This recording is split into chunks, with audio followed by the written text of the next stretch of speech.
Good morning from here in Washington. I'm Damon Wilson, Executive Vice President of the Atlantic Council. On behalf of the Council and our Scowcroft Center for Strategy and Security, welcome to our International Women's Day event on the future of security and defense. We're particularly honored to be joined by former Undersecretary of Defense for Policy, Michèle Flournoy, who we will hear from shortly. The core message of this year's International Women's Day is choose to challenge. That is, we're not only here to celebrate women's achievement, but also to raise awareness against bias and take action for equality. Because a world aware of its implicit and explicit bias is a world where challenge is more likely to bring change. The concept is crucial to helping us better navigate the greatest security challenges. The lack of gender diversity and perspective in the national security community is an unfortunate symptom of the bias that comes with the security and defense career field. And it is a bias and symptom that needs challenging. So many of our guests today, from top former DoD officials to our newest young global professionals, are doing just that. First and foremost, our national security community needs to reflect the population it seeks to protect. Beyond that, gender diversity and perspective are important to the success of national security policy.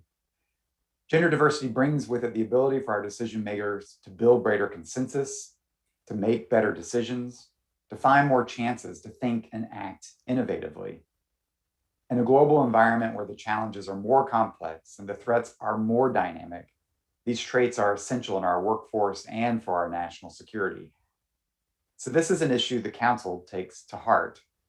Our Scowcroft Center works to develop sustainable, nonpartisan strategies to address the most important security challenges facing the United States and its allies and partners.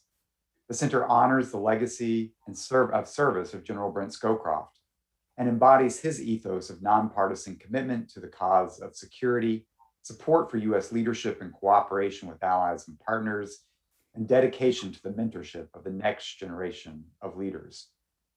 An imperative on our strategy work is the inclusion of next generation diverse and gendered voices. And that's why I'm delighted to kick off this discussion on the unique impact of gender on our security challenges.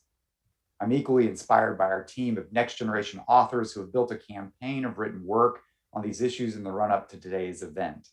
You'll hear more from the director of our Scowcroft Center, SVP Barry Pavel, on that in just a moment. And in addition, we're pleased to release today a report by our senior fellow, Lisa Aronson, on how the NATO alliance can better implement the Women, Peace, and Security agenda, which recognizes the disproportionate impact of conflict on women and girls, as well as the crucial role women play in every peace and security process. It's an excellent assessment of how NATO can make further progress on the issues that we're going to talk about today. Thank you, Lisa, for that contribution. So before I turn it over to Barry to introduce the concept for the event and lead the conversation with our distinguished guest, Michèle Flournoy, I want to encourage everyone in our audience to join the conversation across social media platforms, following us on Twitter at Atlantic Council and AC Scowcroft, and using the hashtag IWD2021 and choose to challenge. Please be sure to get a question in by asking within the Zoom platform. So with that, over to you, Barry. Thank you so much, Damon, and good morning. Thank you all for joining us today for International Women's Day. I'm Barry Pavel, Senior Vice President at the Atlantic Council and the Director of the Council's Scowcroft Center for Strategy and Security. It's a real pleasure to have you all here for this event and to be joined by the Honorable Michèle Flournoy and our great panel of experts. As Damon mentioned, our center is dedicated to the mentorship of the next generation of leaders, and we realize that sustainable change in our defense and security strategies and policies requires multi-generational, diverse perspectives to succeed, and that's exactly what we're here to discuss today. To dive into what this should look like, the Scowcroft Center developed a series of original work on gender and security, ranging from cyber and NATO policy to peacekeeping and climate change and more. We'll touch upon these ideas in the second half of our event and hear from some of our authors in just a few minutes. Though we've made great strides in some areas, the glass ceiling still exists. Breaking it is not only a moral imperative, but it's a strategic one as well. As we've seen with the COVID-19 pandemic, many looming security challenges are not just complex, but they're also disproportionately affecting women and minorities. That's one of the reasons why it's critical that women are included in the decision-making conversations. Developing strategy and policy through a diversity of viewpoints makes them more effective, and it steels us to be more resilient to ever-evolving challenges and ever more creative adversaries. This responsiveness is really the inherent strength of democracies and our democratic institutions, but we must do more.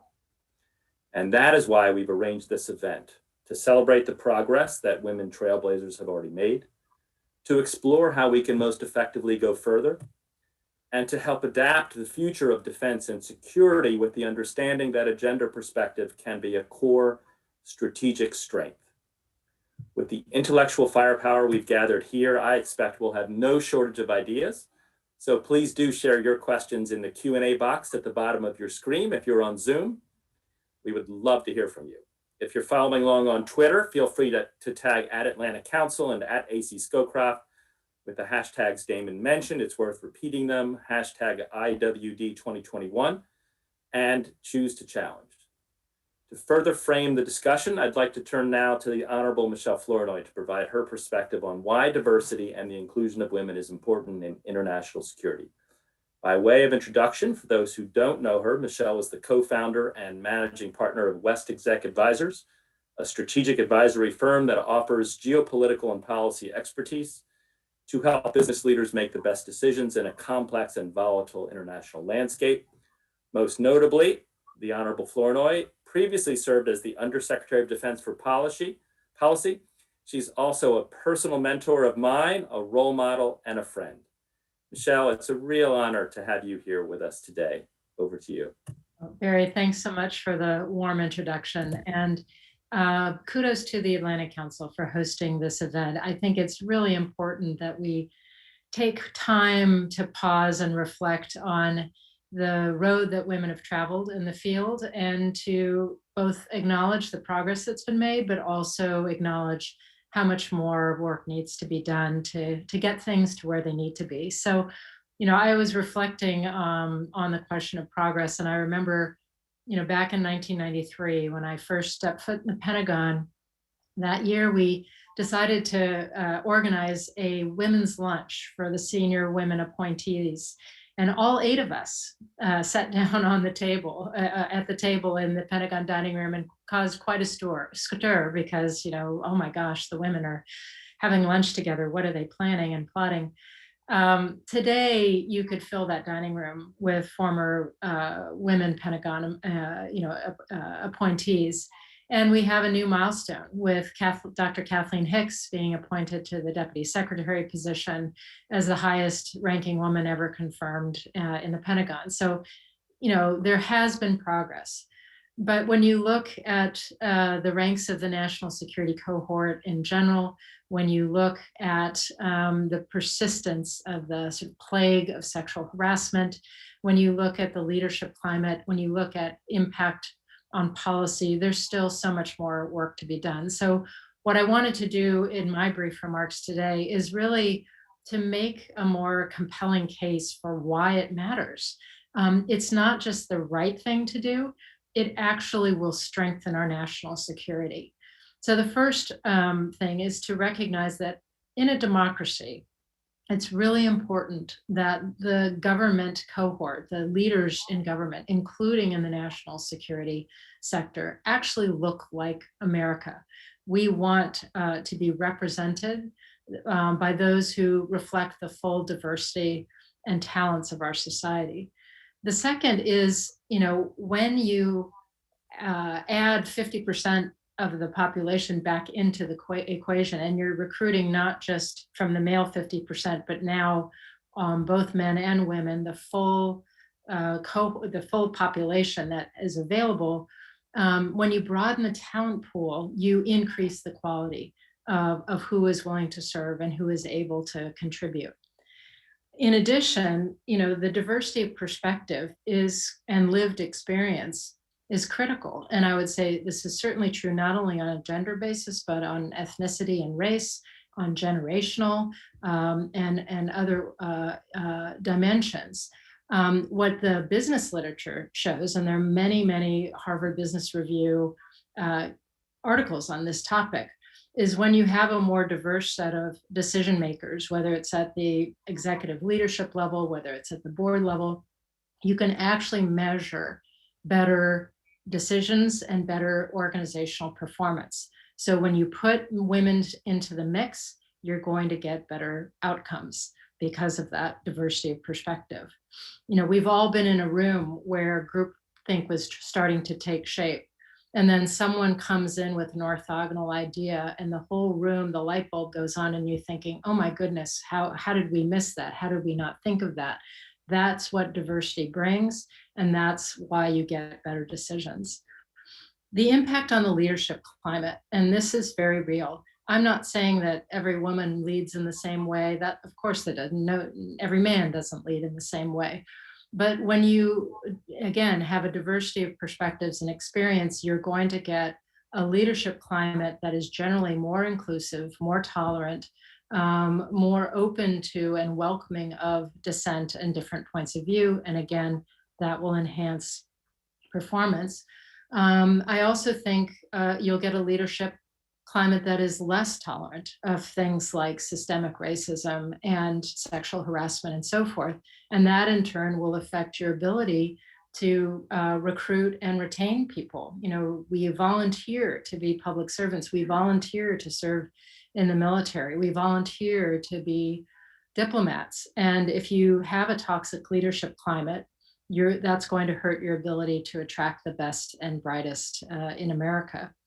And lastly, there's a documented impact on operations, you know, whether it's the use of cultural engagement teams, the small teams of women who were deployed in Afghanistan to engage the female half of a very conservative society, and the tremendous gains in intelligence and perspective and insight that became available to commanders through that engagement, or whether it's all of the academic literature that's studied again and again, shown, you know, when women are included in peace negotiations, you get more sustainable and enduring agreements out of the process. And I'm sure there are many more operational examples. So I guess what I wanted to make the case for is this is, again, not only a moral question and a question of what's the right thing to do, it's also a question of how do we strengthen our national security? How do we ensure that we are able to make the best possible decisions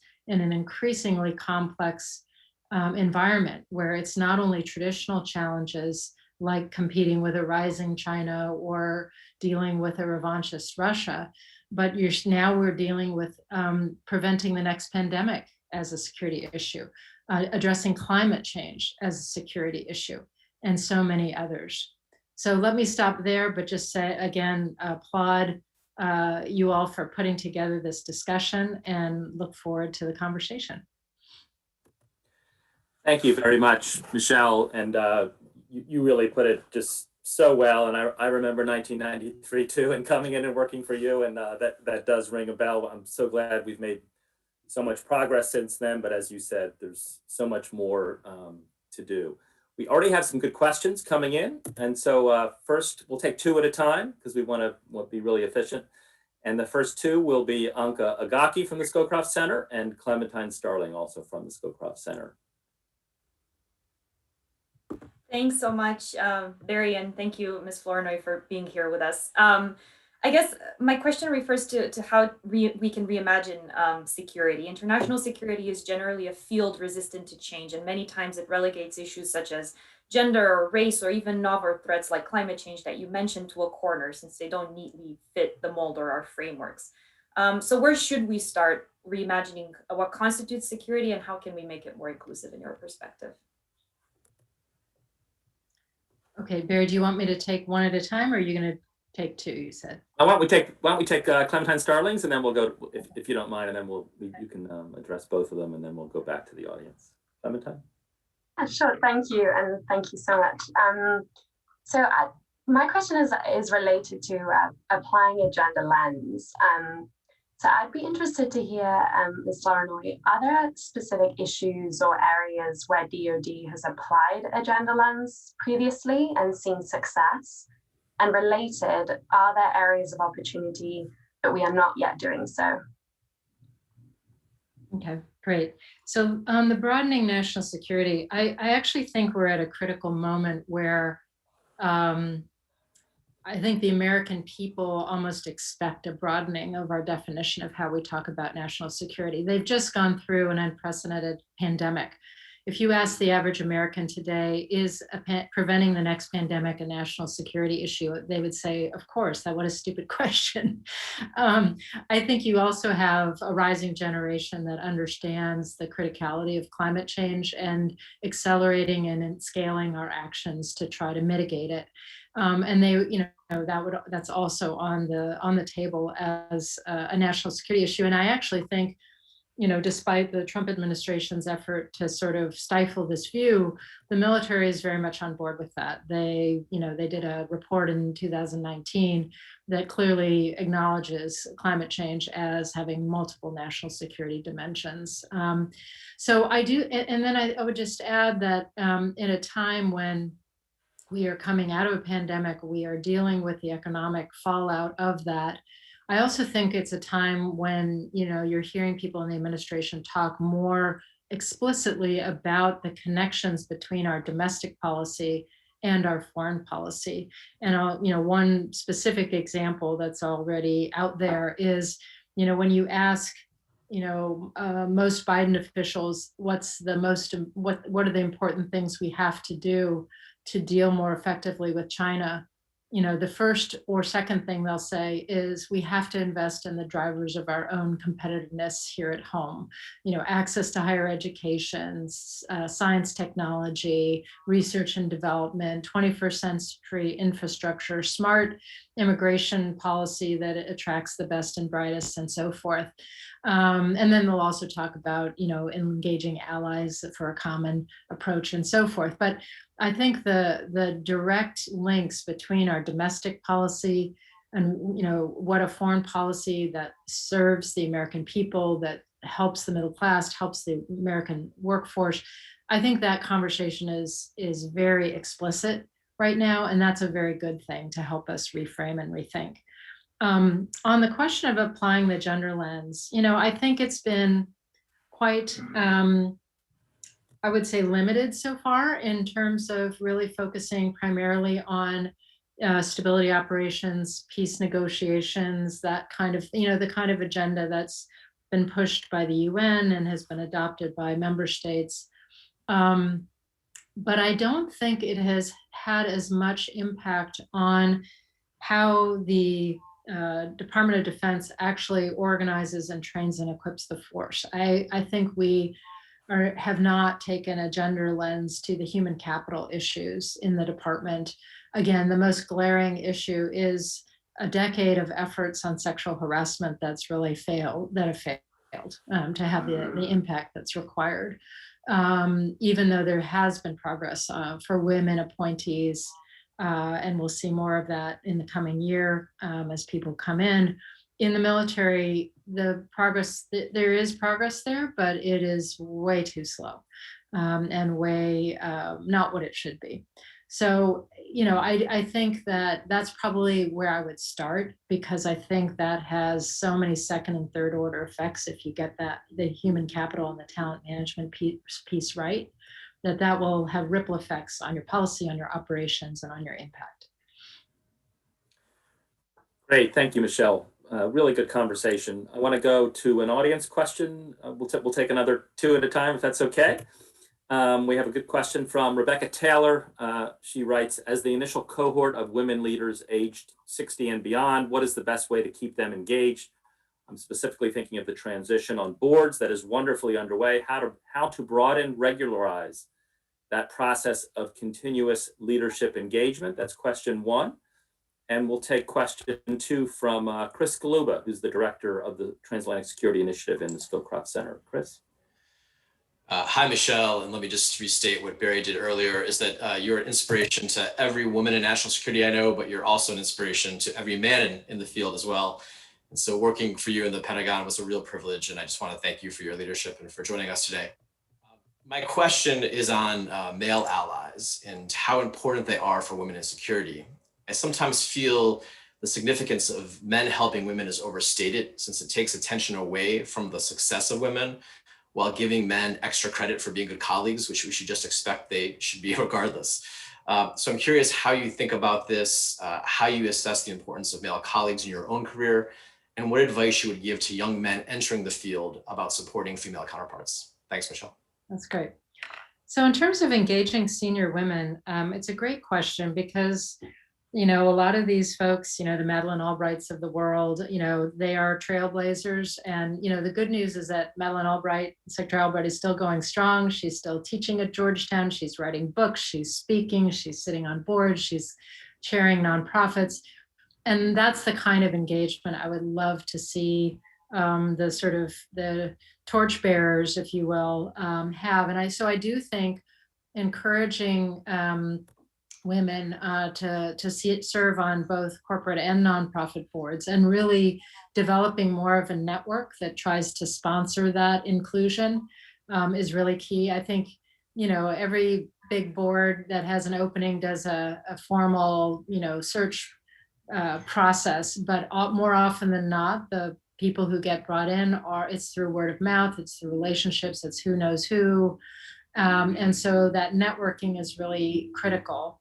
I also think it would be wonderful to see a proliferation of more formal mentoring programs. You know, and I think this is something that organizations can do at a fairly low level of effort. I'll just give you a recent example from WestExec. After, you know, in this moment post George Floyd and in the Black Lives Matter moment, we realized, you know, what do we have as a firm? We have a ton of senior mentors, but we don't have any mentees, or we have very few. So we partnered with Diversity and National Security Network. They have mentees, we have mentors, and we launched a mentoring program and leadership development program just on a completely volunteer basis. And you know, the pilot was a huge success, and now we've developed a handbook to share with other organizations about how easy it is to set something like this up. So whether it's focused on whatever kind of diversity you want to focus on, I think any organization, any group that has natural mentors should be looking for those opportunities to make them available. And Chris, to your point, it's great to see you on male allies. You know, I have to say, well, let me just frame this more broadly. I think a lot of the challenge of progress, particularly coming up the ranks for women, has been, and this is true of people of color as well, that in a lot of organizations, the sponsoring, so going beyond mentoring to actually be an advocate or a sponsor for someone to help them get that next opportunity, to help them compete and win that next promotion or what have you. A lot of the natural bias in sponsoring is what I call the mini-me mindset. I'm going to look for someone, like if I'm a white male in my 60s, I'm going to look for someone in their 20s or 30s who reminds me of my former self, and I'm going to invest in them and bring them along.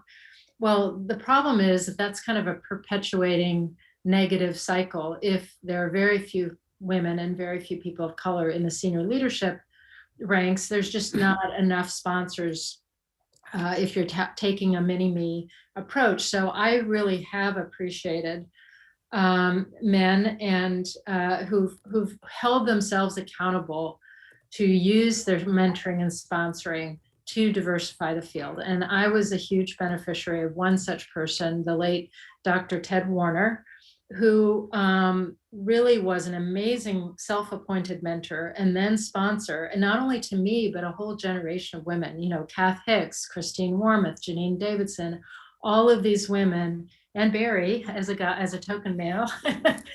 we were all mentored and sponsored by Ted. He just decided he was going to do something about this problem, and he used his time and his influence and his energy to do that. So I do think it's very important, but I also take your point that it shouldn't be extraordinary, right? This should be something that we all do. We all pay it forward through mentoring, and we seek to mentor a diverse range of people and not just people who look like us.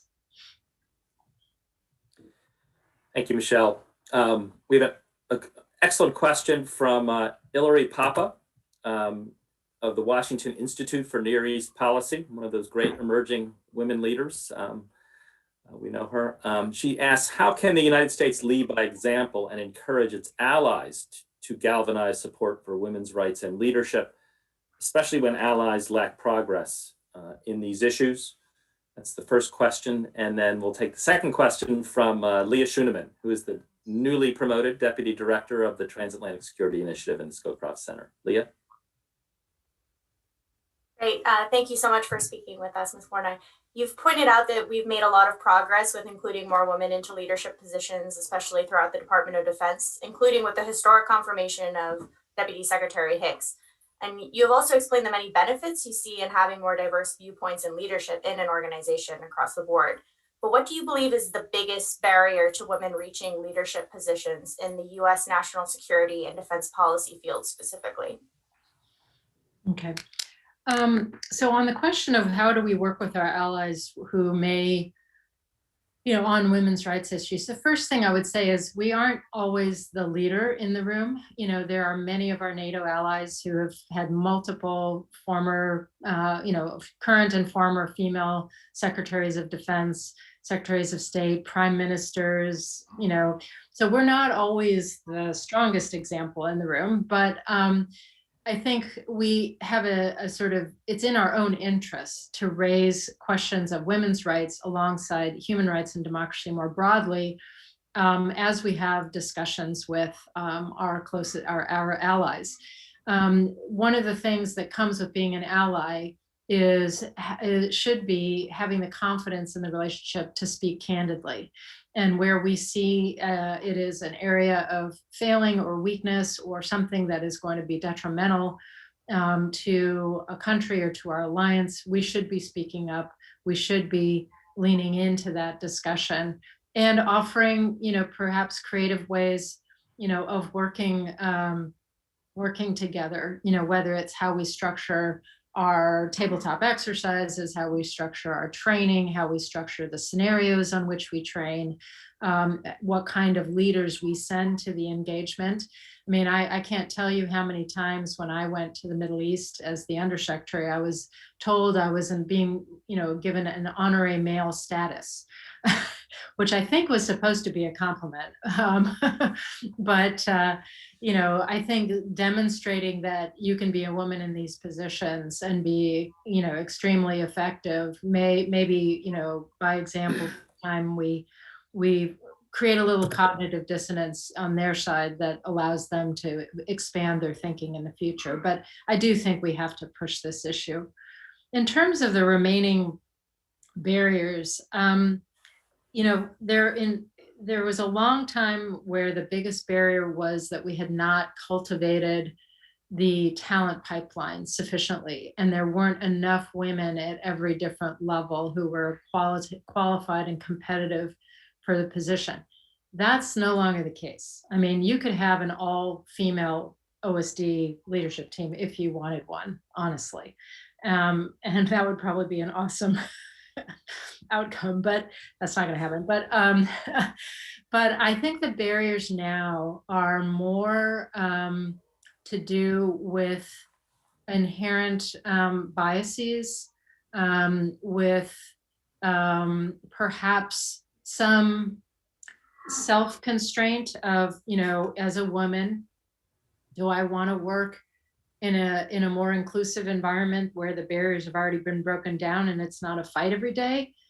Or do I want to be in an environment where still too often I'm the only woman in the room? I have to tolerate not comments like, what's a nice girl like you doing in a job like this? I have to deal, or worse, deal with a more toxic environment than that. And for a lot of women, it's like, hey, I'm not willing to pay that price. I want to focus my time and energy on the mission and not to have to fight to have a seat at the table.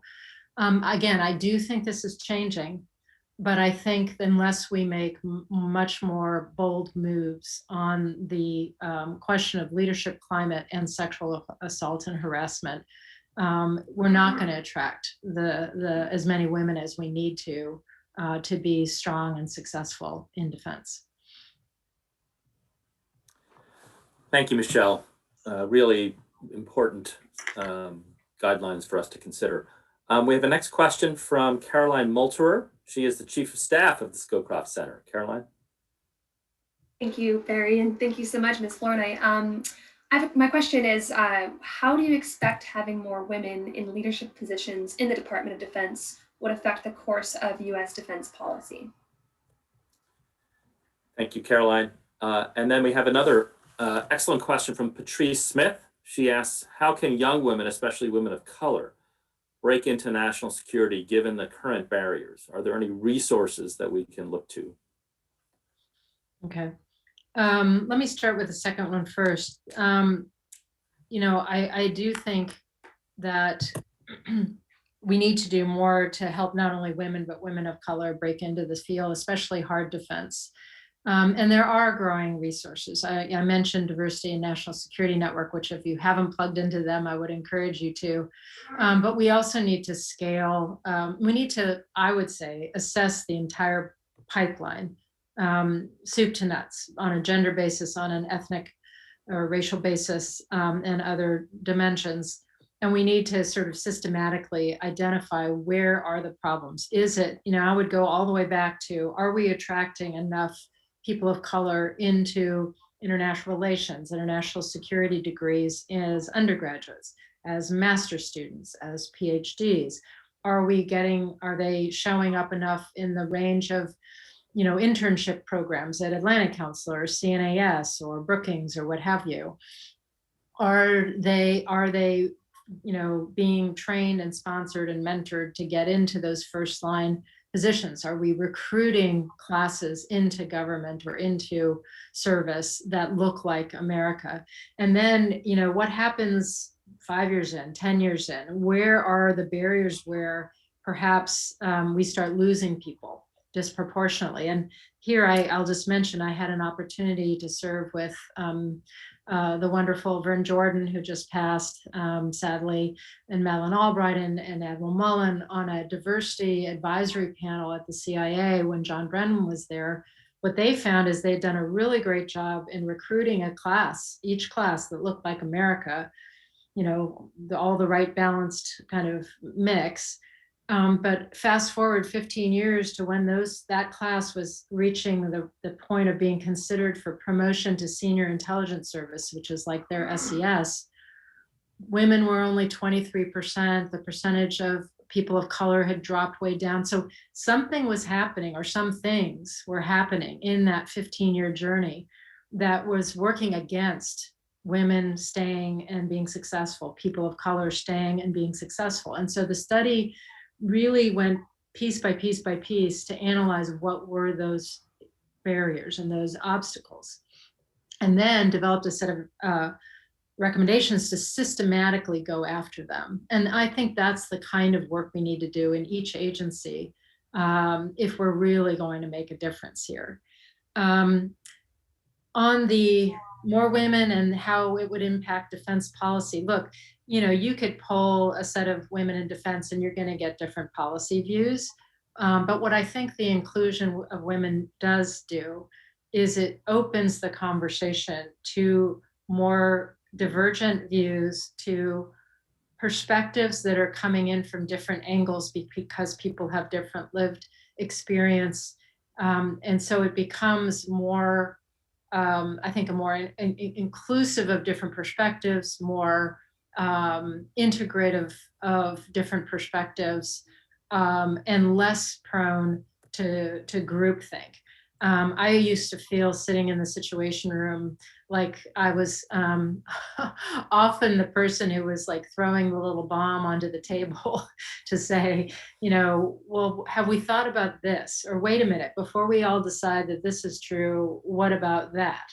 And, you know, sometimes it got an eye roll or, you know, a harumph of irritation from somebody who was trying to move the meeting forward. But more often than not, I think it was appreciated. And I'm not saying that was unique to me, but it was because I was able to come at it from a different experience and perspective. And so I think the more we include that diversity, again, the better quality of the policy that we're going to get.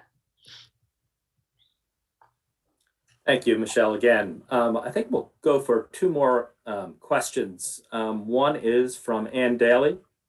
She said, you mentioned that often gender in national security is almost pigeonholed as focusing on soft security issues, for example, UN goals, focusing on stability operations. What impact does this have on women who focus on hard security issues like Russia or China? Do you think that this perspective that women focus on soft security should shift? And I think I know your answer to that question. And then the second question is from Angela Livengood, and she asks, how have you seen the Department of Defense change as women have moved into leadership roles?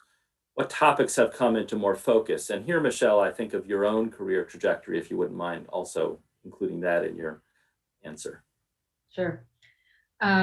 So I do think that historically there's been a tendency to sort of vector or pigeonhole women into more soft security areas. And certainly when I started out, I'm going to date myself here. I was the, mid 1980s coming out of grad school. There was a lot of nuclear saber rattling between President Reagan and President Gorbachev. And it seemed like if we didn't solve the nuclear arms race problem, we wouldn't be around to solve anything else. I think that's an attitude that many people feel today about climate change. If we don't address this, we won't be around to solve anything else.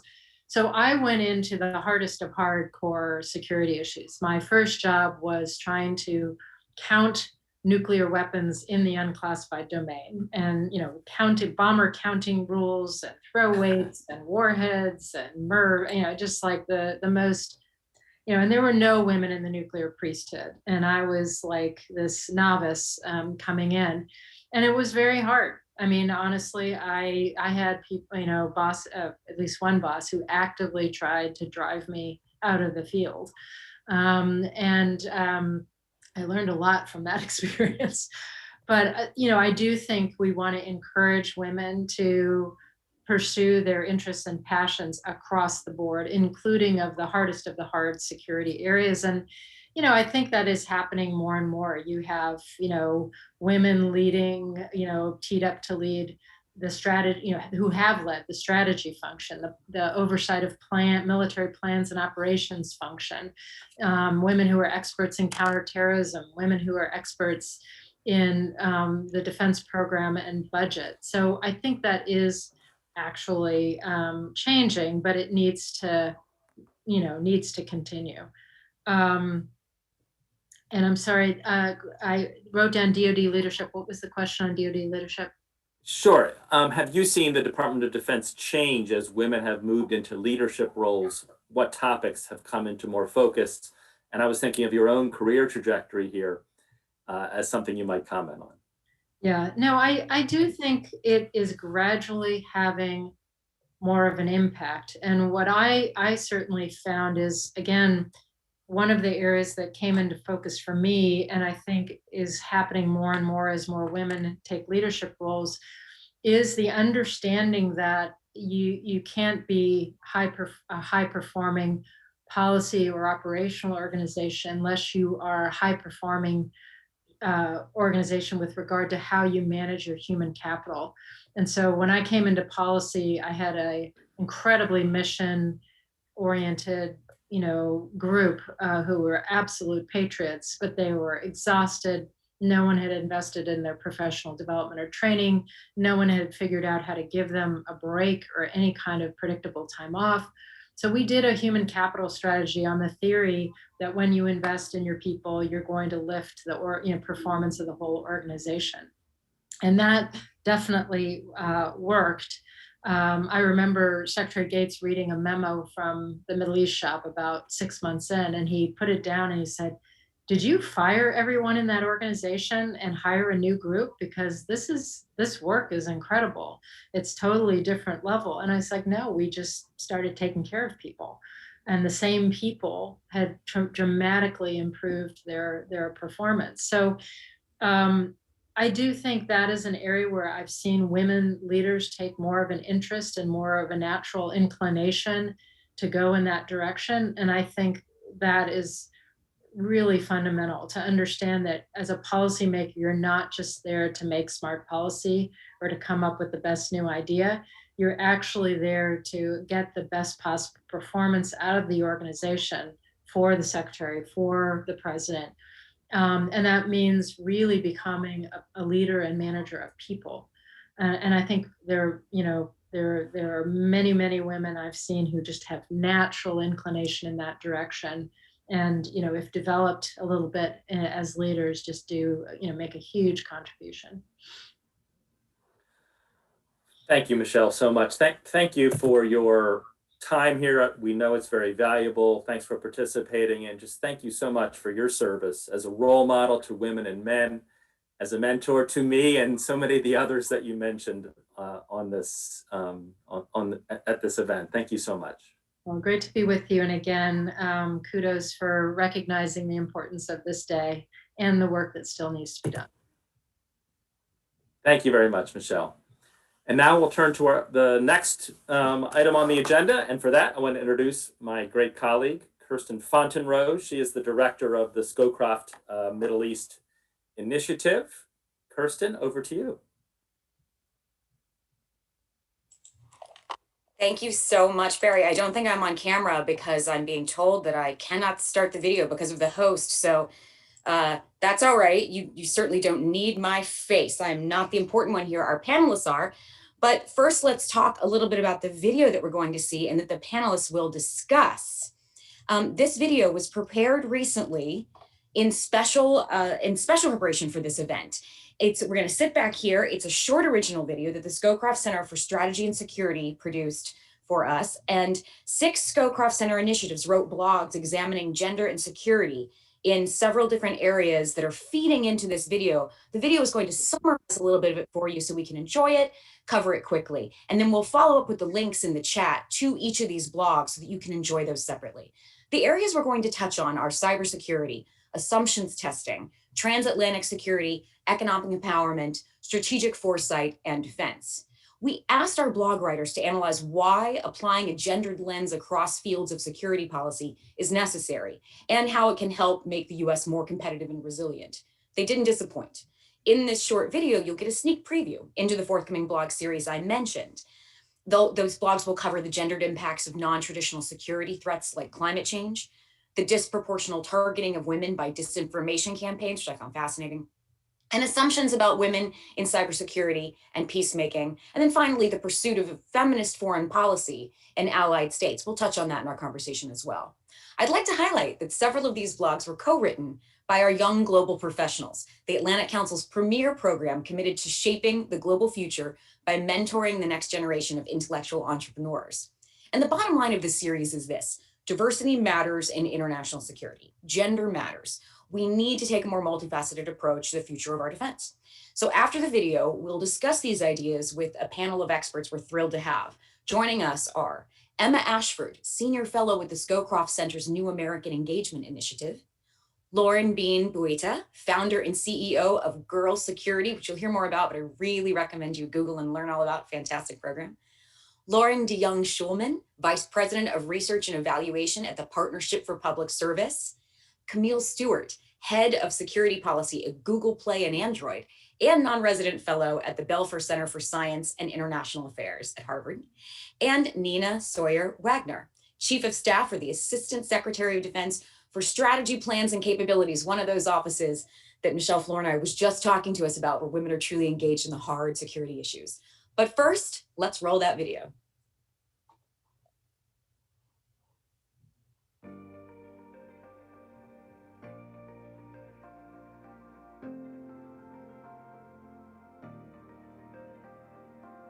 March 8th is International Women's Day. On this day around the world, we celebrate the social, economic, cultural, and political achievements of all women. We also raise awareness about the many obstacles that women still face today, and we call for action to accelerate gender parity. Specifically, gender plays a significant role in every facet of international security and defense today. So, what are some of the issues and what can we do about them? As the COVID-19 pandemic has made abundantly clear, non-traditional security threats exacerbate systemic inequalities and power imbalances. Increased caregiving responsibilities during the pandemic cost women more than 5 million jobs in the United States alone. These impacts were felt all over the globe, even though we know that more participation from women in the workforce drives sustainable economic growth.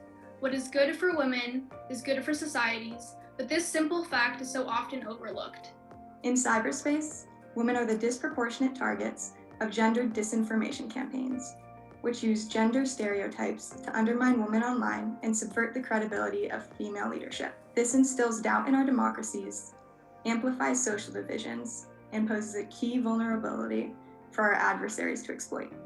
Since cyberspace is the newest and only man-made domain of conflict, strategists continue to debate which key characteristics and paradigms to use in shaping decision-making. We must listen to a diverse array of voices that reflects the communities we seek to empower and protect with these strategies. But women don't exist to be protected. Women can be both honest peace brokers and perpetrators of violence. In fact, women sometimes choose violence to escape systems of patriarchal oppression, which points to the need for systemic changes in how we conduct foreign policy. One way to do this is to work with our partners and allies in NATO to pursue a feminist foreign policy.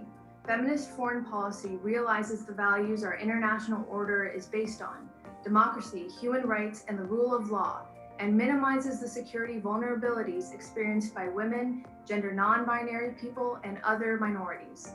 Their perspectives, which are often sidelined in traditional security policy discussions, can sustainably redefine the future of defense in all domains and fortify transatlantic solidarity. As we rethink what security means moving forward, striving towards gender parity is a must. It is past time for us to not only understand how women experience insecurity, but also empower them to be active change agents for a more equitable, just, and secure future for all of us. Here at the Scowcroft Center for Strategy and Security, we keep our eyes on the future. We work to develop sustainable, nonpartisan strategies to address the most important security challenges facing the United States and its allies and partners. So, when it comes to the future of defense and security, we are committed to lifting up the voices of women who are redefining the frontiers of these fields. On this International Women's Day, I choose to challenge. I choose to challenge. I choose to challenge. I choose to challenge. I choose to challenge. I choose to challenge. I choose to challenge.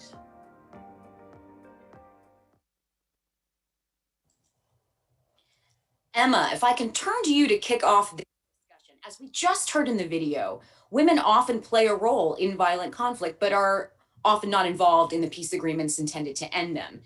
But peace agreements are empirically proven to be more sustainable when women have a hand in crafting them, as we heard both there and a bit from Ms. Flournoy. You're one of the writers behind NAEI's Assumptions Testing series.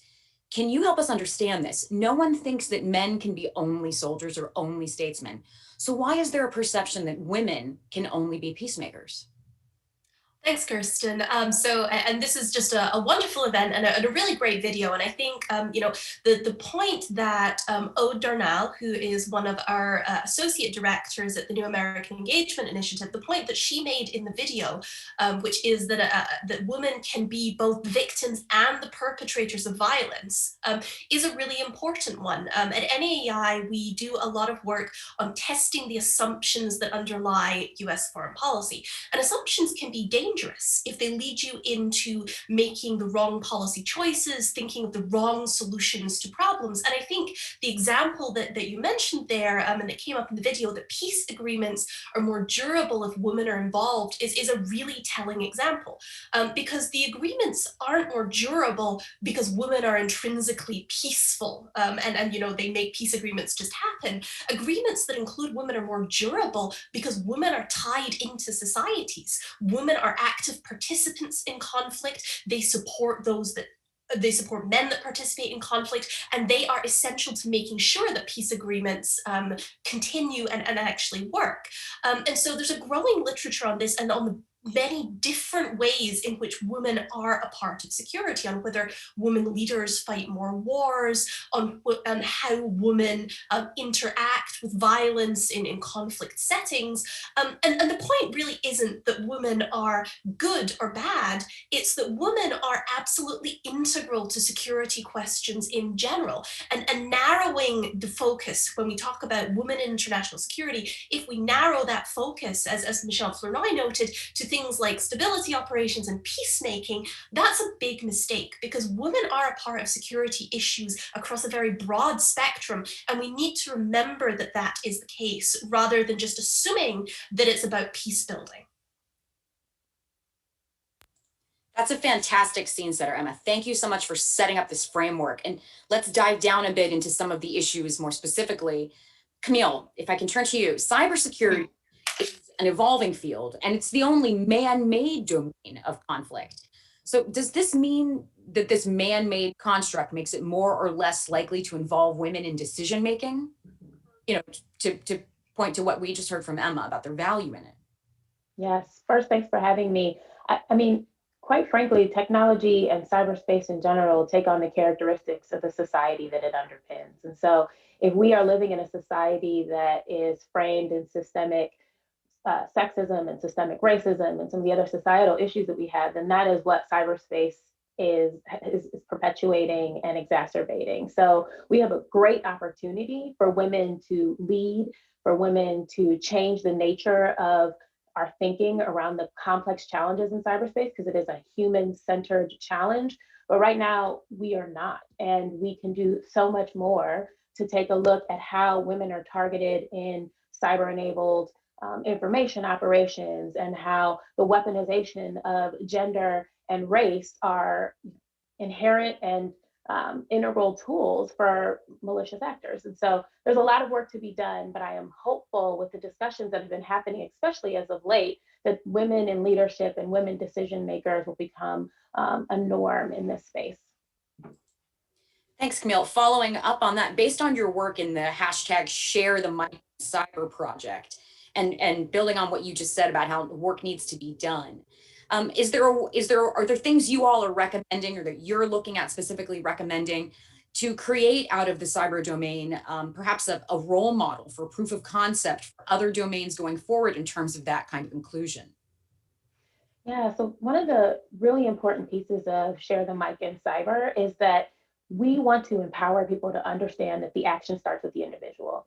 In cyberspace and cybersecurity, we are intimately aware that the actions of an individual can affect an organization or national security as a whole, right? Most attacks are centered on the actions or misactions of one person. And the same thing can be said for eradicating systemic sexism and systemic racism.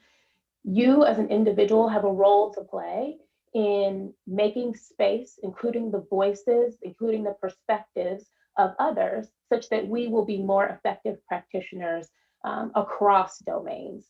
Michèle gave a great example of the partnership that WestExec had with an organization that I co-founded, Diversity and National Security Network. And that one action by her and her organization to mentor and make space and inevitably sponsor some of the members of that program it's a great example of how organizations, individuals, institutions can step fully into eradicating these issues and elevating social issues as a part of the security domain. So one big piece of Share the Mic in Cyber, and I hope if no one takes anything else from this, is that you as an individual have a role to play in eradicating these societal issues that underpin many of the security issues we're all challenged with. Excellent point to drive home, Camille. And I've got one final question for both Emma and Camille before we shift topics just a little bit, but related to what we've just discussed. What harmful assumptions from other domains of conflict do you think we've brought into cyberspace? And how can we stymie any influence this may have to exclude women and other marginalized identities? You know, since this is the only man-made construct, since it's one of the newest domains, are we seeing it in any way being shaped or poisoned in some way by the roles we've assigned to women and other minorities and other domains of conflict? And how can we fix that before it takes? Well, I am certainly not an expert in cyber, and I'll mostly yield my time to Camille here. But I will say that, you know, the in the policy space, I think that is somewhat more balanced between male and female experts on cyber. But if you actually look at the sort of practitioner side of the cyber domain, it's very unbalanced. There are far fewer women in that space than there should be. And so that's one area where it's outside the policy space, but it's something that would improve representation within that space. But as I say, I'm not an expert in this. So Camille, perhaps you'd like to weigh in on that question.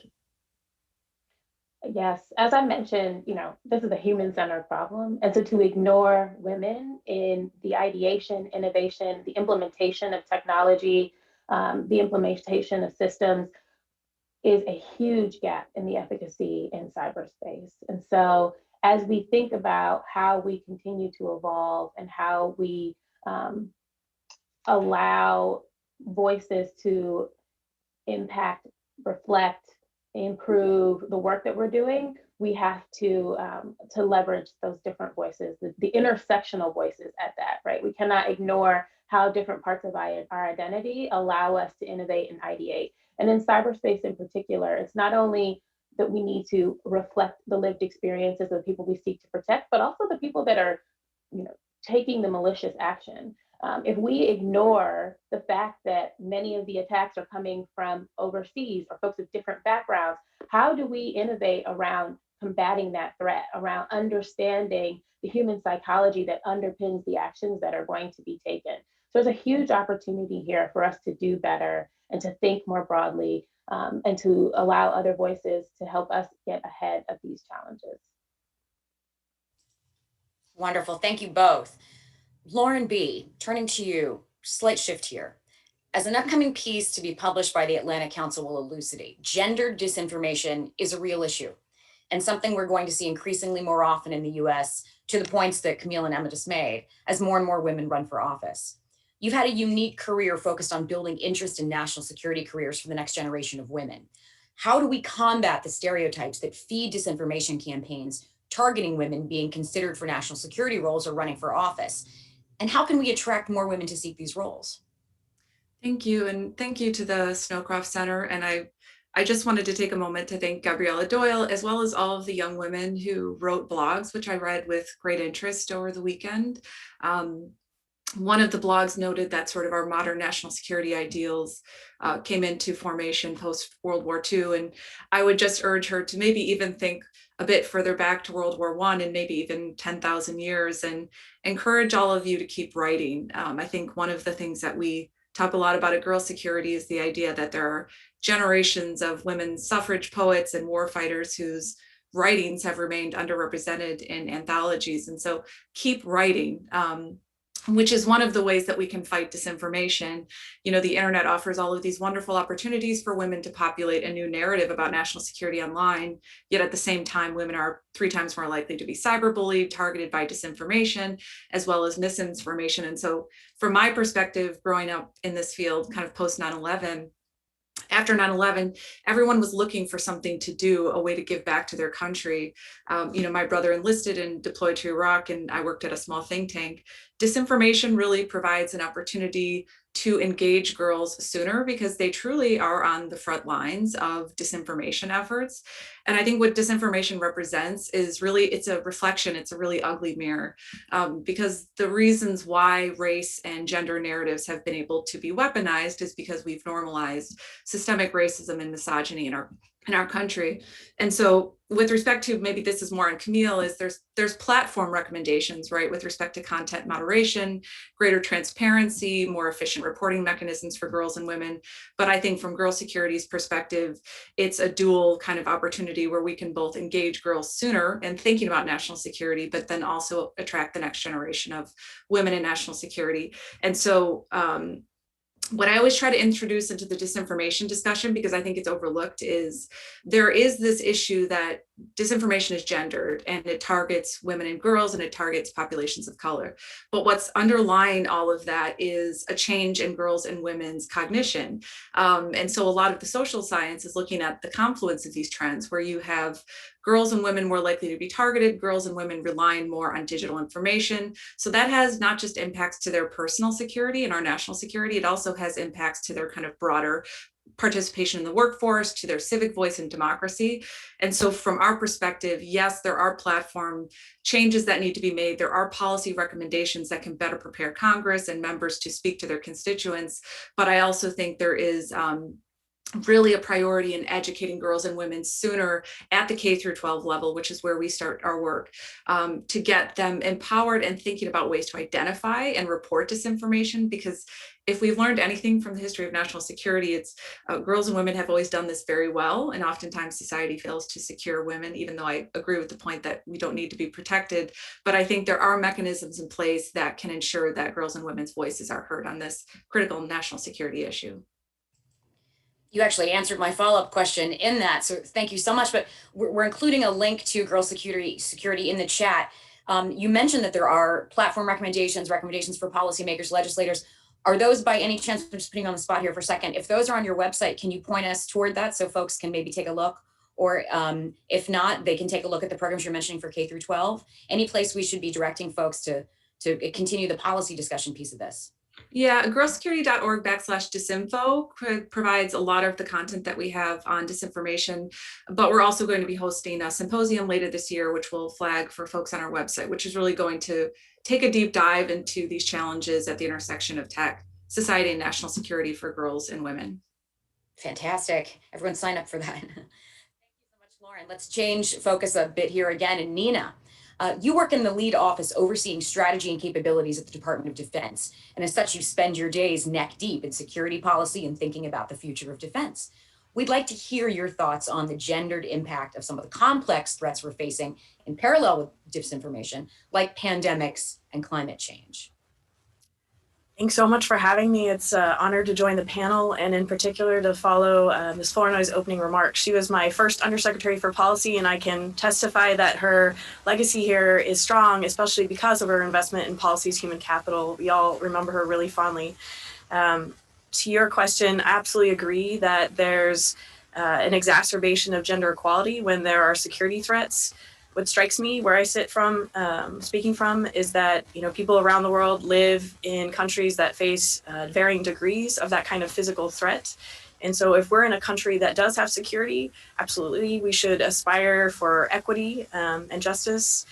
And it probably is useful, though, to be precise about what instrument of government is most effective against the expanding sense of security threats.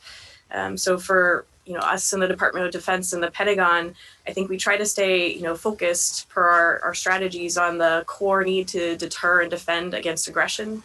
And there are other instruments of government, as highlighted in our new interim national security strategic guidance, which the White House released last week, which may be better placed to lead some of the government's efforts in pandemic or climate response. But certainly DoD will support some of those non-traditional threats. Great to hear. And Nina, I've got a follow-up question for you. And Lauren, B, or Emma, you're welcome to chime in as well. We heard in the video that women lost 5 million jobs during the pandemic alone. And there are also marked spikes we've seen in domestic violence during lockdowns to stop the spread. In other nations, the climate change displaces citizens, and women will have to travel further for things like water, putting their personal security at risk. This is not new, but it's been exacerbated. And women will likely continue to experience systemic inequality as they migrate, some forced by climate change issues. So I've got 2 questions for you here, Nina, to start off. One, how can we enlist policy to proactively protect women from the disproportionate impact of security threats like pandemics and climate change? And then 2, how can we, and that's not just limited to the states, but of course, I'd love for you to speak from your seat in policy. And then 2, how can we put more feminism in our foreign policy? What are the planning steps we should be taking to put us in a position to be global leaders in this regard? As Michèle Flournoy mentioned, we talk about it being important to us, but a lot of our NATO allies and some others are kind of outperforming us here. What are steps we need to take within policy or within our planning realms to start setting us up to be part of that global leadership in a bigger way than we are now? And Nina, if you can kick us off, and then again, Lauren B. or Emma, if you'd like to jump in, we'd welcome it. So your question is well timed, because I am supporting leaders at the beginning of a new administration who are doing the scanning of the future security environment, the assessment of risks facing Americans, and then weighing how to prioritize the government's effort against those different threats. And from following what I said earlier, I think it's really important to be precise about the prioritization of different things that you're facing, and then which parts of the government are best placed to lead and work together in responding to the range of threats. For things like pandemic and climate change, like I mentioned, it probably, I think you're seeing in the Defense Department an increasing awareness of the need to have climate as a lens by which we look at hard security issues.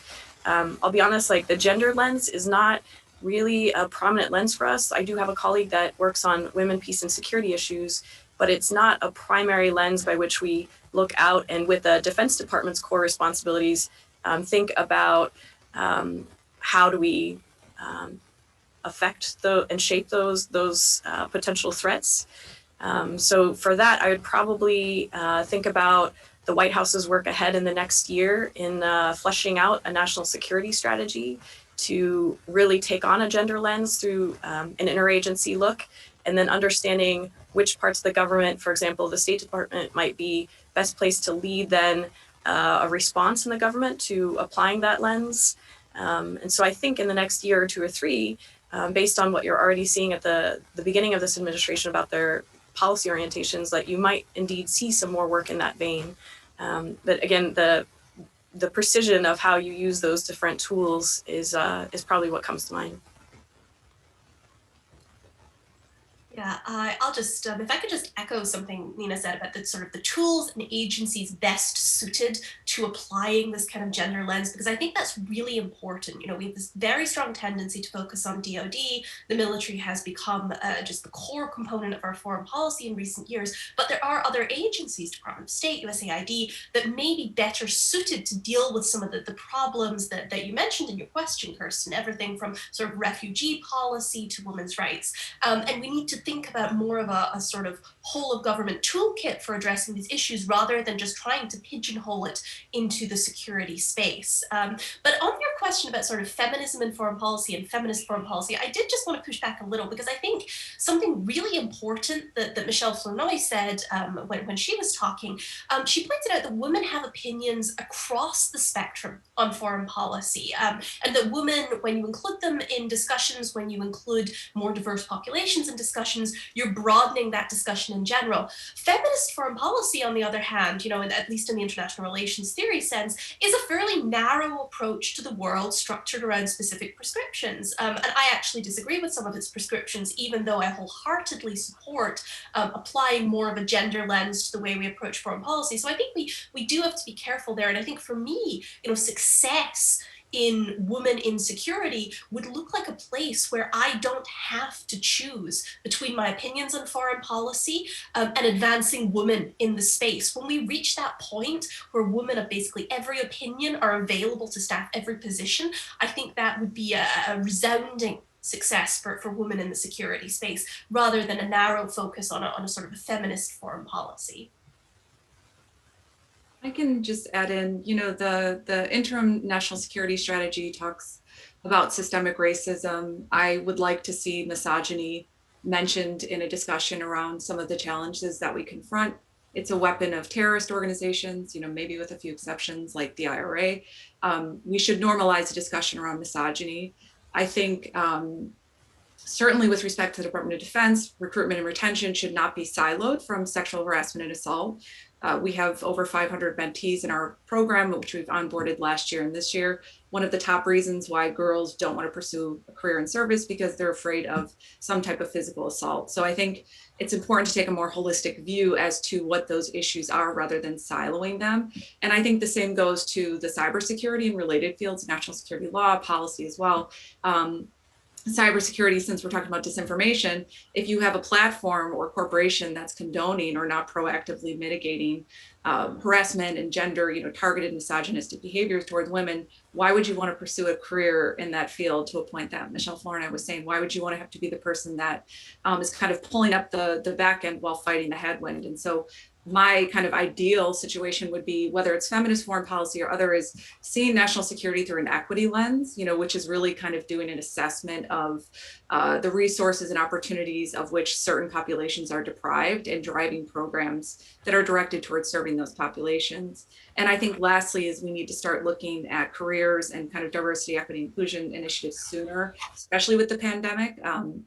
Just as an example, of our mentees, especially at the first and second year undergrad, there's a lot of missed opportunities, internships, networking opportunities. There's a whole generation, if not multiple generations, of girls and women who want to serve their nation, who want to pursue careers in this field. And because of the pandemic, and I think some cross-cutting issues, may choose alternative careers. And certainly from Girl Security's perspective, it's not our job to track them, but I think there's no paucity of opportunity to create engagement for younger generations. You both just made so many fabulous points. I could hear pencils at the Scowcroft Center madly scratching. And I think, Lauren, you may have just inspired an entire new policy paper on the recommendation to include misogyny, and for very real terms. And specifically as one example that you mentioned, that it's disincentivizing our young women from joining our own services, which then makes us less secure if we don't have their additional skills added to our own armed services. And I think just to add in, there should never be another paper written about incels without talking about misogyny. And this is what a lot of women in counterterrorism will talk about. So I think we just need to, and it also undercuts the intersectional arguments. If we don't talk about misogyny with racism, then we're missing out a key piece of the narrative for lots of people in this field.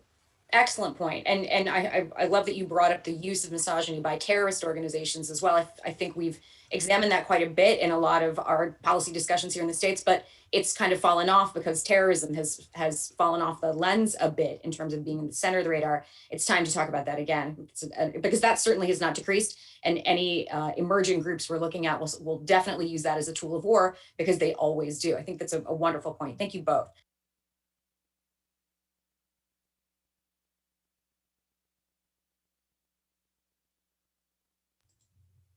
Before we turn to Lauren Schumann for a quick question, I want to remind folks to put your questions in the question and answer space if you'd like, because we'll be turning to your questions momentarily.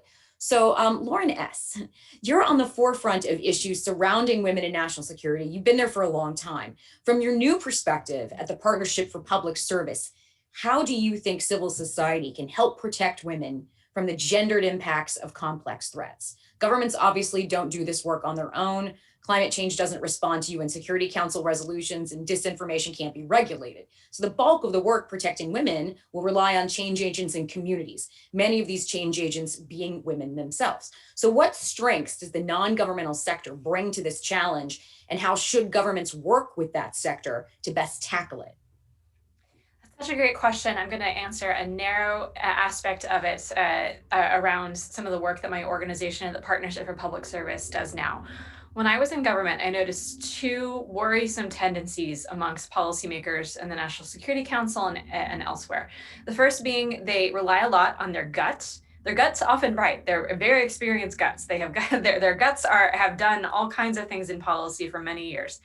They also tend to genericize the impact of policies, thinking about them either only in terms of how policies will impact people like them, so people sitting around a conference room table, how might our foreign policy, our domestic policy impact other elites of some kind? Or they only think of them through a very narrow lens of whether it be economic elites or only as men around the table, or only through a certain lens of different kinds of populations. There's a few things that civil society can do to change those blinders that are on foreign policy. One is just bringing attention to the issues of underrepresented populations, populations that don't have as strong a voice, populations on the margins of some kind. And by advocating, by presenting stories, by getting in the heads of policymakers in some way. But a real impact that you can have is by encouraging policymakers to really understand data and performance insights and evidence as they are making policy. And this is where civil society and NGOs can be a tremendous tool and resource for government. One of the first executive orders issued by the Biden administration is around equity and government service provision. And this just isn't a narrow example of the challenge that I'm talking about.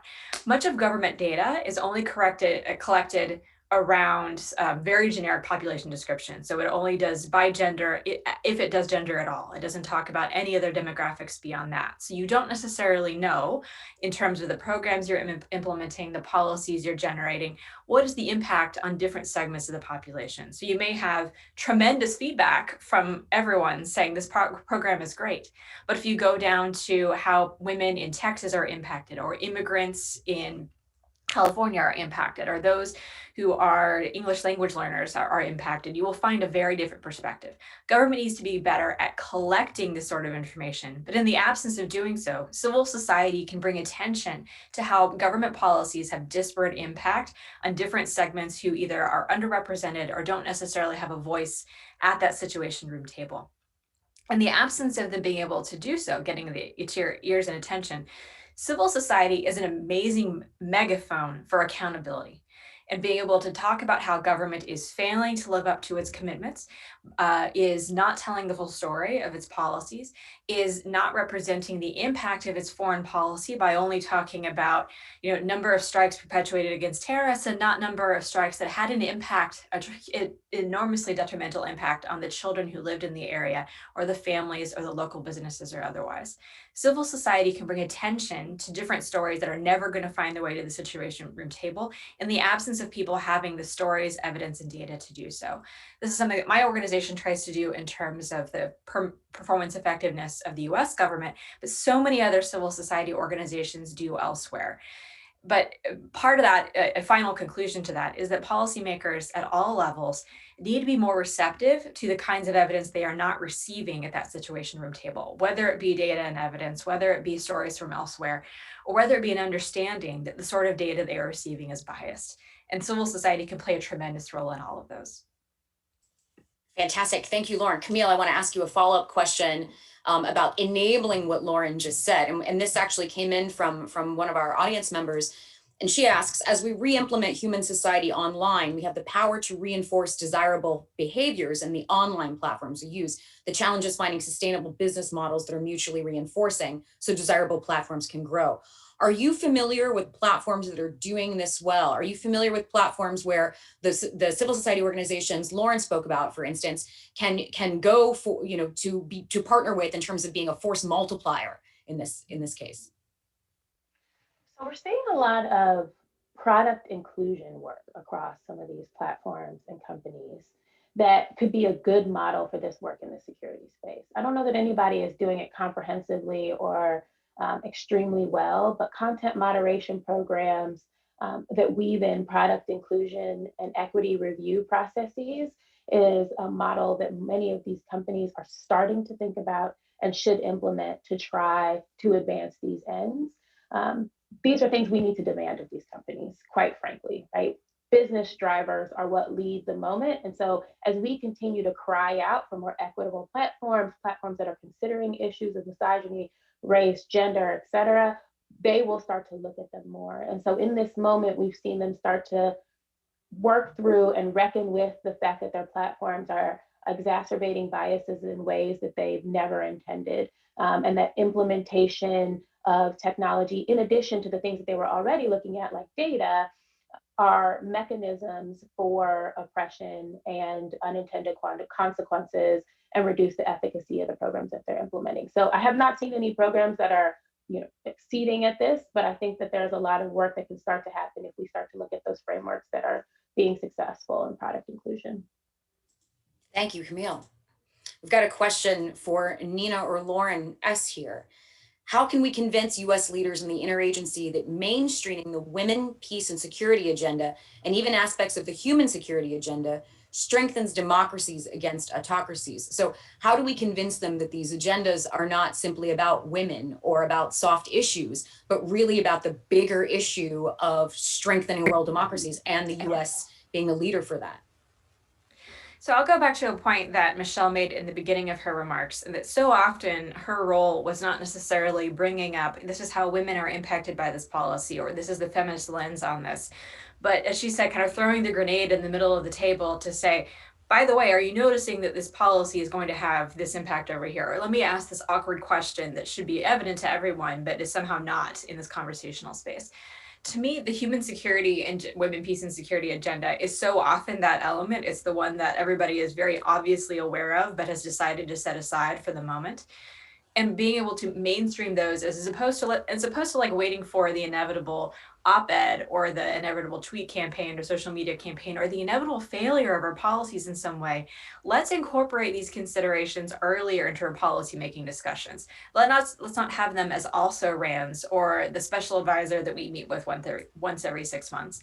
Have them be an integral part of the policy process so that we are at minimum conscious of the risk that we are incorporating into our policy, and hopefully doing much better than that to address some of the risks that are inherent within our foreign policy to date. But I would love to hear Nina's perspective too. Thanks, Lauren. And I would build off of your comments as well as Ms. Flournoy's comments in saying that it feels like what I had to learn this weekend, I Googled feminist foreign policy because this gendered lens is not something that I think about every day, is the centeredness on humans seems a really important general idea to take out. Certainly women being present, as Lauren and Ms. Flournoy said, does make a difference, and it's hard to quantify exactly what that difference is, but I do perceive that there is a different perspective brought to the table at different layers of policymaking conversation, and that probably we could use more help in the policymaking population at large about what does applying a gender lens mean in putting it more into the bloodstream and having if I were to extrapolate from the quick Googling that I did about feminist foreign policy, it does seem to be the awareness of the humans. Like I like Camille's framing earlier about cyber challenges being a human-centered problem. I think all security challenges are a human-centered problem. And if you're thinking with deep empathy about the potential competitor, the potential adversary, at the other end, there is a human or a group of humans working for a state.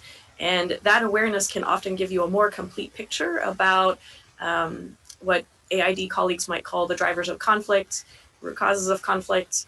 And that then would allow you to assess the nature of the risk, the potential for being able to address that conflict through diplomacy, economic statecraft, and then, if necessary, the degree of risk to actually having a hard conflict that you would need the military to be ready to respond to. So that that work is currently not deeply informed by a gender lens, except when you have women at the table implicitly bringing that. And so I think there needs to be more work in this to make it easier for the average policymaker to digest what it means to apply a gender lens. Lauren S., can I get you to follow up here really quickly, just again, in terms of throwing out some recommendations for folks? In your work, have you come across places where you've seen resources that to the topics that you and Nina have talked about just now on how to better include female perspectives in crafting security policy? Are there places we can go to read about who is tracking what the gendered specific issues are about security, or who is tracking what the pitfalls are that we encounter if we don't include this perspective in our security policy making? And frankly, for all of the panelists, are there things you think we should be reading or looking at to help us round out our knowledge on this? Because to Nina's perspective, for many of us that have spent time focused on the security issues and not on the women's angle there, this is new, and we need to be part of the solution, right? Instead of only admiring the problem. So any recommendations for resources? Absolutely. I'll mention a few off the top of my head, and there's many others as well. At New America, they've issued a series of reports on women in the nuclear field, women in the domestic policy field, and other areas. Heather Hulbert and some of her colleagues have done a tremendous job in pulling these together. Great perspective. At the Center for New American Security, my prior employer, there's a Make Room initiative, Make Room in a Situation Room initiative that offers a number of resources in terms of, similar to this, looking at emerging leaders and their take on how to do exactly that, the issue you're talking about. The Diversity and National Security, oh my gosh. Women in International Security, WIIS. Each of them are great resources, both in terms of the research they do, the people they elevate, and the partners that they work with. And I will pause there and see if others have recommendations too, because there really is a lot of folks who have done this from a lot of different lenses, and the technology lens is a really useful place to start with as well. So if I can just add here, one of the things that I really loved about Ode's blog post that she wrote for this event, and I highly recommend that you go read it, is that she actually went back and looked at some of the academic literature, what scholars are actually studying right now about the relationship between women and conflict. So she highlights a couple of really good pieces, a couple of books by Jessica Trisco-Darden and Alex Henshaw on women in conflict in places like Ukraine and Syria, these very recent conflicts, and I highly recommend sort of any of those books to people that are interested. She talks a little about work in, I think it was security studies by Alex Stark and Madison Schramm, which is about how female leaders interact with conflict, and do they feel the pressure to act more like men and actually start more conflicts. So again, I highly encourage people to go read the blog post because Ode really gets into what we actually know in terms of what scholars have studied about women in conflict. And that I think can really help situate you in understanding sort of how we should create policy responses to these problems. Yeah, and Fantastic. Yes, please, Lauren. I was just going to add Dr. Valerie Hudson. You know, if you Google around her and around her, you will find lots of scholarship on this. And I think she has a particularly unique and useful language or perspective on these issues. Also to Georgetown, the Women, Peace and Security, they do the kind of tracker. And I find that their work is very data heavy, very instructive, and kind of marries a lot of what I think the current administration's discourse is around, you know, thinking about foreign policy through more of a domestic lens, looking at things like violence against women. And so that's a great resource as well that we've relied on. Fantastic, thank you. Please, this is wonderful. This list is growing, please. Women of Color Advancing Peace, Security, and Conflict Transformation, started by Ambassador Bonnie Jenkins, elevates the voices of women of color in this space, but also has a Redefining National Security initiative that is really seeking to inject these voices into the discourse. So I highly recommend following the work there. Wonderful. I'm going to throw out the Leadership Council on Women in National Security, whose first project was supplying the new administrations, well, both campaigns prior and then the new administrations, with a book of biographies of women who had already said they would be willing to work for the campaigns in national security roles that was tabulated by expertise, you know, a functional area of expertise, so that no campaign and no administration had an excuse not to at least interview or look at the same number of women as they did men for any of these roles. In the last few minutes here, I'm going to do a lightning round and ask each of you in about 30 questions to address one or two things. First, if you have any tips, anything you would recommend for young women coming up in this field now, I'd love you to offer that, or anything you wish you'd known when you were just starting out that you've learned about your role as a woman in this space. Love you to talk about that. Or finally, if you have any thoughts about how women can work to advance one another and create more healthy environments for themselves in the national security workspace. It's a little sensitive to talk about. We hate to air our dirty laundry, but we've all heard the stereotypes about how working for women can be difficult, or women stab each other in the back, which I think we're all a testament to the fact is not the case more often than not. But how can women be more nurturing of one another in making sure that we are advancing one another and assisting one another? So please talk about any of those particular comments, and I'm going to ask you to go in the order we started with. So Emma, if you can kick us off with that lightning round. Sure. Yeah. So I, you know, one piece of advice, something that I've done for years that I find very useful, and I think it's particularly useful for women, but it could be useful for anyone, men or women trying to break into the security space, is go and find the resumes or biographies of people about 10 years ahead of you.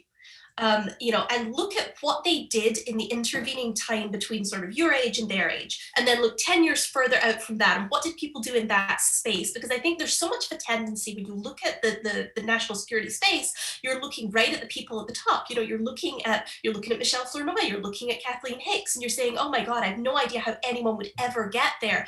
But looking at sort of those intervening steps, what did people do every decade, you know, can help you get a much better picture of the things that you can do early in your career to try and advance along those paths. And I have found that to be a very useful way to figure out the sort of the organizations that it's nice to engage with, the programs that are out there that you can take advantage of, all of those things that can help you build a record, that help you move into the space and help you find those mentors that can help you advance down this road. Fantastic advice. Thank you. And Camille, can we hear your thoughts? Sure. So I would say do not be deterred. Your unique perspective is your greatest asset. Also, to Emma's point about mentorship, weave together the perfect quilt of mentors that can speak to all of the facets of your career trajectory and of your personhood. You won't find somebody likely who looks like you, has the same background as you, doing all the things you want to do, but you can find a quilt of 20 people who each can bring a different lens that can help you formulate a plan for how to get where you're going. And then last, reject the push towards a scarcity mentality. There's enough room for all of us. There are a lot of existential crises and challenges and security threats. And so there is work for all of us to do. So do not let the scarcity mentality push you towards alienating a colleague or not uplifting the next woman or person of color. This advice is wonderful. Embroidered and hung in my office.